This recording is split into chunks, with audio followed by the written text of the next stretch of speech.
By the 1920s, US banking dynasties and robber barons had spent decades steering markets, breaking strikes, and lobbying to weaken regulatory oversight. It was their behaviour that triggered that 1929 crash and caused the Great Depression. This manufactured crisis cost millions of Americans their jobs, but left the key players with more capital and their networks intact. US banking families got used to steering markets to suit themselves. They used speculation, price fixing, and lobbying to corner whole sectors. The crash that tore through the economy was the result of years of reckless finance and monopoly power, and it gave them an opening to tighten control. Roosevelt's New Deal, the emerging trade unions, and visible public anger was putting threat to their profits. And so in 1934, they create the National Industrial Information Committee. The entire goal of this committee was to turn public opinion against trade unions and regulation. The people who sat on this committee were a circle of corporate barons, and their entire day job was to figure out how to propagandize people so that they could keep making lots and lots of money. This is Ernest T. Weir, and he was the chairman of the NIIC committee. Despite his Wikipedia entry, he was not a self-made champion of free markets. He got rich on government contracts. He had a monopoly over steel production. He was a businessman who built his wealth inside a state-protected bubble, while vocally opposing the New Deal and fighting workers at every turn.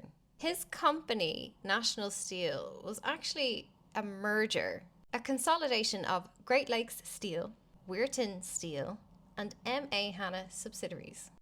Despite Justice Department lawyers being very, very against this and warning of dangerous consolidation in a key sector, it went ahead and he got fat stinking rich.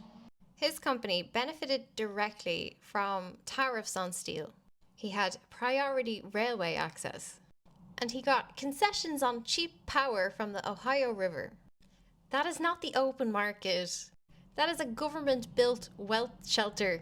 His entire business model relied on keeping labor protections weak. He fought unions with intimidation and force while drawing from the public coffers and leveraging public policy that kept his competitors out. He was a hard-lined operator inside a state-backed industrial oligopoly, and he chaired this NIIC board. That name is deliberately dull. National Industrial Information Committee. But behind the boring name and the boring paperwork was an organized publicity campaign. The goal was to make unregulated business look like patriotism. They were backed by 5,000 corporate subscribers, and their headquarters were in Rockefeller Plaza. They had 5 departments: mass media, group relations, company participation, regional offices, and fundraising. $350 million in today's money on print, film, education, clergy outreach, and radio. And when it became available, TV also. The boring suits with their National Industrial Council spending a lot of money on ads. Their staff ran mass media, school outreach, clergy relations, regional fieldwork, and fundraising, all under one roof. Some stats: 45,000 billboards, estimated seen by 65 million people every day. Millions of cartoons, newspaper columns, employee leaflets, films that have been shown to an estimated 18 million viewers. School kits and teaching aids that teach that free enterprise and patriotism are one of the same.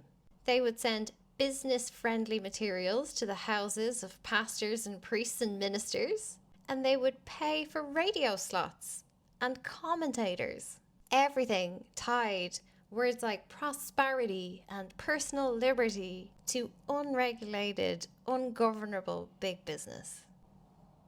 NIIC was an organized attempt by oligarchs to bend the democracy to their interests. They poured money into advertising. For years, they flooded the information ecosystem with one narrative. Your personal freedom requires you to submit to corporate rules.